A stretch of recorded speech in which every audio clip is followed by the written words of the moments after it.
Have you read a story in the Draoithe Saga and come away with a classic case of immersion after effect? Let me guess, there are questions which remain unanswered even as the magic expanded, adding another layer to the dream. The grand desire to turn the page to discover what happened next ended with the last leaf turned. If you're asking where the remedy for the book hangover is, you know the answer: read another story. But you aren't ready for the next tale, not yet. The dust needs to settle before you pick up the next volume. So you have found your way here. You aren't alone. Even the author can't get enough. As you hear this, Ophelia Key writes on. But allow me to offer you a possibility, a reflection on the tale you recently finished, and a way to revisit the story to ease the story blues. Welcome to the Draoithe Saga Afterparty. Warning, spoiler alerts ahead. Turn back now if you wish to read the story blind. Imagine a world where ancient myths and legends are walking around right next to you. Yeah, and magic is this real, tangible thing. And where love can defy, well, not just expectations, but even death itself. That's kind of the promise, isn't it? It absolutely is. That's the promise of Ophelia Key's novel, Dark Gift. Right, Dark Gift. It's the 8th book in her Valkyrie Writers miniseries. And today we've got this one really rich source to dig into. So what's our mission for this deep dive? What are we trying to unpack here? Well, I think our mission is really to get into that relationship at the heart of it. It's complex, definitely steamy between this dragon knight and a newly turned vampire. Okay. And we'll also look at the immortal society in this Draoithe world. It's got some surprising structures. Surprising depths, yeah. Exactly. And we'll see what happens when, past mistakes, and there's some big ones, kind of crash into fated love. Ooh, okay. So get ready for a story about sacrifice, redemption, and that really fierce possessiveness that comes with true mates. Okay, sounds intense. So let's set the scene first. This Draoithe Saga world. You mentioned myths and legends. Right. It's described as a dream to live for. It's a place where all those old stories, fairy tales, they're not just stories, they're like the reality. And the characters are actually trying to restore magical balance. Yeah, actively working towards it. And finding their life mate, their destined partner, is often, key to that balance. It's a really rich setup. It does sound like a rich tapestry. Yeah. And the title itself, Dark Gift. What does that actually mean in this world? Well, for vampires, the dark gift isn't just about needing blood to survive. It's more than that. It's the source of their unique powers, their formidable abilities. Oh, okay. But it's also tied to their morality, their self-control. It's fundamental to who they are and their struggles. Gotcha. And you mentioned earlier there's a content warning we should probably reiterate. Oh, absolutely. Good point. Yeah, the source material comes with a warning. Adult themes, fantasy violence, and explicit sexual situations. It's definitely intended for a mature audience. Right, sets the stage for the intensity. So, at the heart of this, we've got our two main characters. Let's start with Nightshade. Her human name was Hannah O'Keefe. Correct. And her backstory is just tragic. She was a dancer, then abducted, turned into what the book calls a broken vampire. Broken? How so? By these evil dragons. They basically discarded her, left her to just wither away because she couldn't perform the magic they demanded from her. Yeah. It's rough. Wow. And she's not just any vampire, right? There's something special about her lineage. Exactly. She's a Justice vampire, which is rare and powerful. And she's also Din Lazaire. Din Lazaire, what does that mean? It means she was born touching the well of fire. Yeah. So she has this immense, innate, magical firepower inside her. It's like raw and elemental. Okay, that sounds significant. Oh, it is. Hugely significant later on. And she has this distinctive lavender scent, apparently, and she's 33. Her journey is really about survival. Yeah. And reclaiming this power she didn't even know she had. Okay, a reclamation story. And then there's Flame. Diarmuid Syniad. Yep. He's a 629-year-old gray dragon alpha. So ancient, powerful. And he had a bit of a reputation problem. He did, yeah. People mistakenly thought he turned women into vampires just to, keep them for himself. Bit of a misunderstanding there. So who set him straight? It was actually his brother, Blaze, who convinced him to give finding his true Valkyrie one last shot. He has a distinct scent, too, doesn't he? Cognac and linen. He does. The author gives these little sensory details. But what's really striking about Flame, right from the start, is his devotion to Nightshade. It's immediate. Like love at first sight.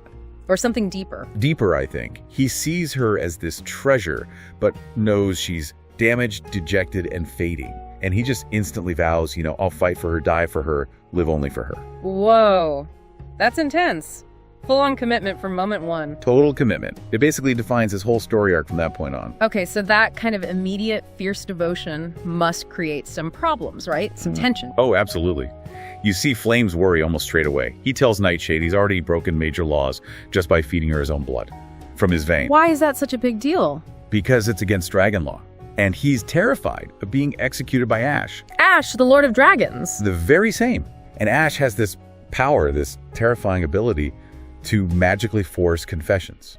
You can't hide anything. Okay, so what does that involve? A magical confession? Is it like a truth spell or... It's described as incredibly painful. A black dragon, like Ash, demands it, and it literally compels the truth.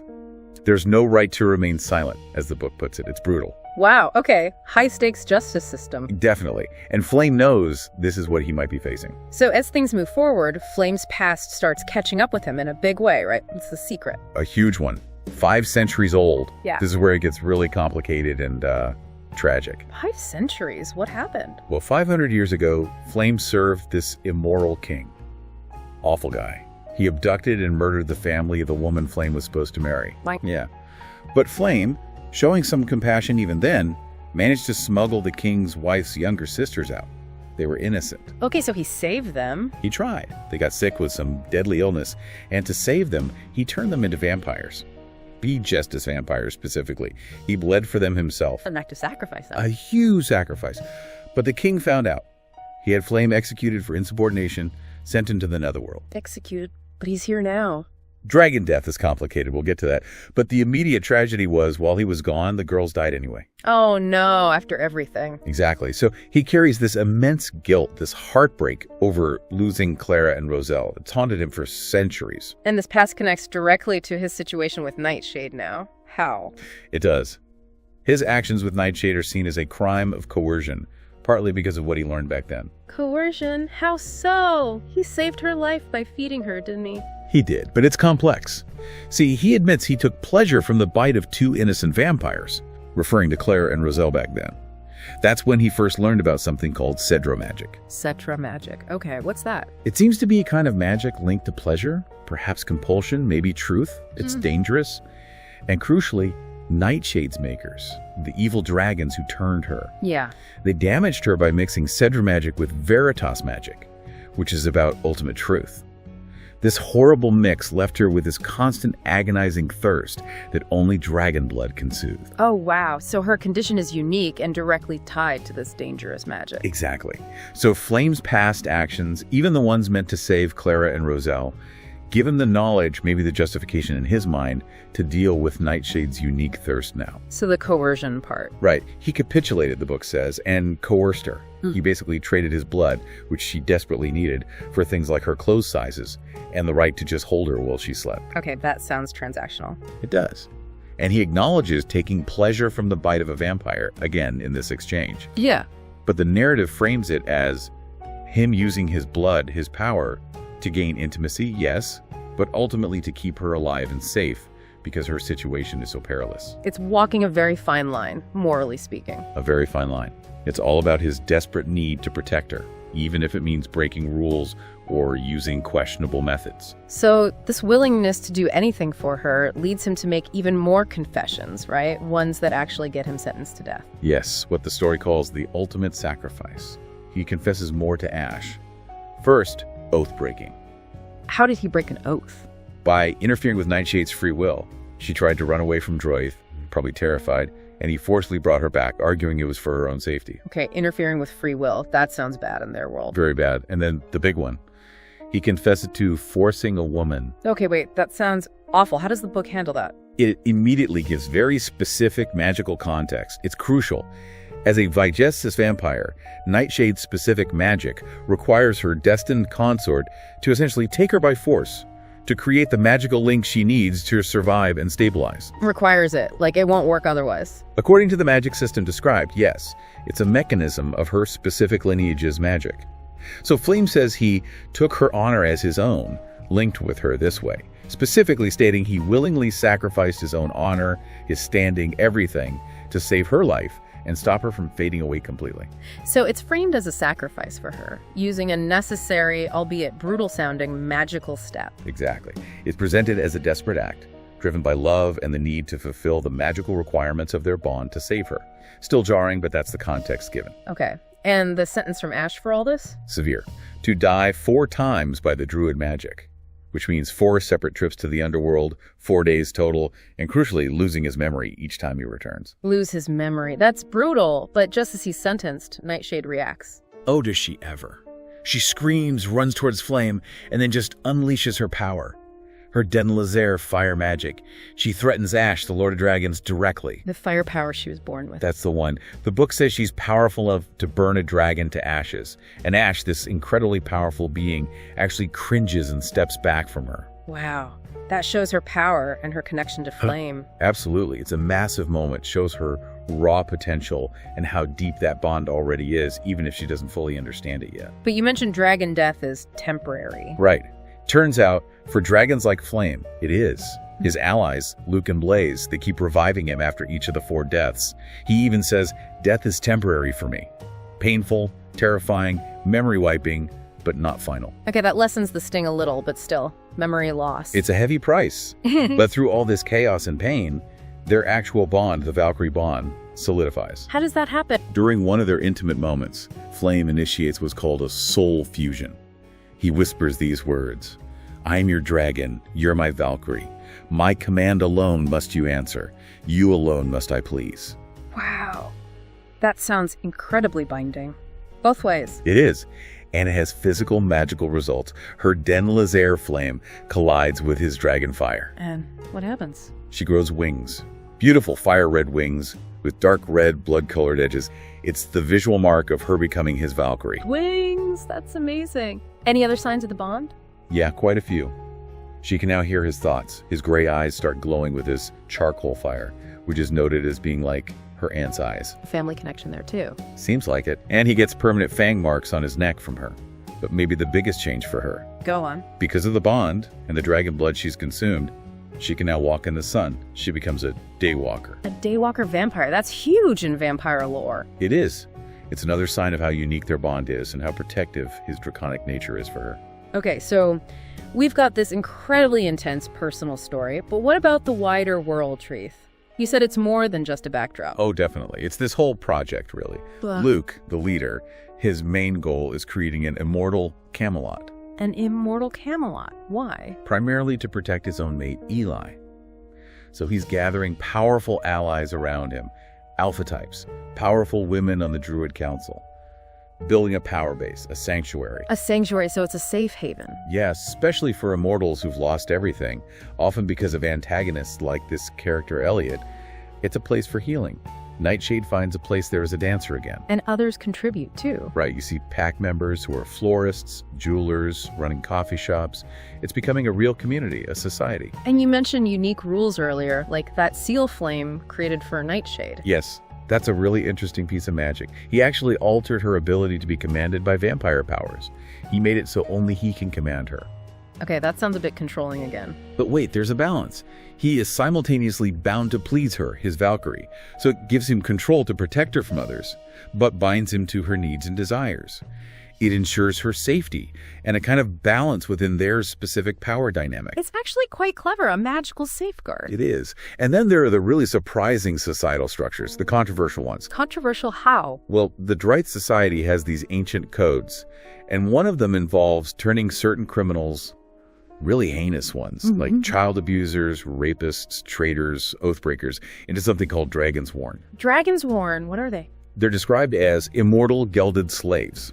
Basically first-generation vampires, but stripped of any allure, any magic. They just have immortality, the thirst, and this magically enforced desire to please their masters. Wow, okay. That's dark. Turning criminals into immortal slaves. It is dark, but presented as pragmatic. In a world with immortals, what do you do with the worst offenders? You can't just lock them up forever, maybe. This is their solution. The dragons police the realm, enforce this. And these Dragons Warn end up being the service staff at Draoithe. Utilitarian justice taken to an extreme. It's definitely unsettling. It is. It's one of those world-building details that makes you stop and think about the morality of this immortal society. Right. So within this unique society, let's get back to Flame and Nightshade's power dynamic. You mentioned possessiveness. Does Nightshade get possessive too? Oh, absolutely. Fiercely so. She starts acting like a dragon hoarding treasure herself. She literally calls Flame her treasure. Her treasure. Yep. And she tells Ash, the Lord of Dragons, no less, Flame is my dragon. He works for me. Whatever you think about what I demand of him isn't your concern. Whoa, pulling rank already. Totally. She makes it crystal clear. No. He's hers, and she's not sharing him with any other woman or vampire. It's quite a statement. And Flame mirrors this, right? With his actual hoard. Perfectly. We find out he's incredibly wealthy. Like, dragon-level wealthy. Yeah. The book throws out numbers like north of $500 million, up to maybe $12.75 billion in investments, plus $500 million in real estate. Good grief. And it's mentioned he's accumulated all this for his mate and for his king. It perfectly fits that classic dragon archetype hoarders of treasure, but deeply tied to their mate and loyalty. They seem to have fun with this possessiveness, too. Some playful moments. They do. There's a bit where Nightshade is clearly pulling rank on Ash, enjoying her new status, and Flame even sets up this whole stave fight scenario just so he can play champion for her again. A bit of performance. Totally. And it ends with him declaring to his own brother, who maybe look at Nightshade the wrong way, never look at my mate with desire again, brother. I don't share. Haha. Okay, so it's intense, but maybe has its lighter sides, too. Exactly. It shows the depth of the bond, even in these moments of possessive display. So looking back at Flame's whole journey in this book, he starts out grieving, almost giving up. Yes, entries of grief and guilt. But then goes through all this pain, the confessions, the literal deaths, the memory loss. Immense sacrifice. And comes out the other side, powerfully bonded to Nightshade. What's the takeaway from his transformation? I think it's that he finds his stability, his happiness with her. He explicitly sees her as his redemption. Despite everything awful he went through, maybe because of it, he finds his purpose, his peace, in being her protector, her partner. So even centuries of pain can be healed by finding that right connection. That seems to be the message.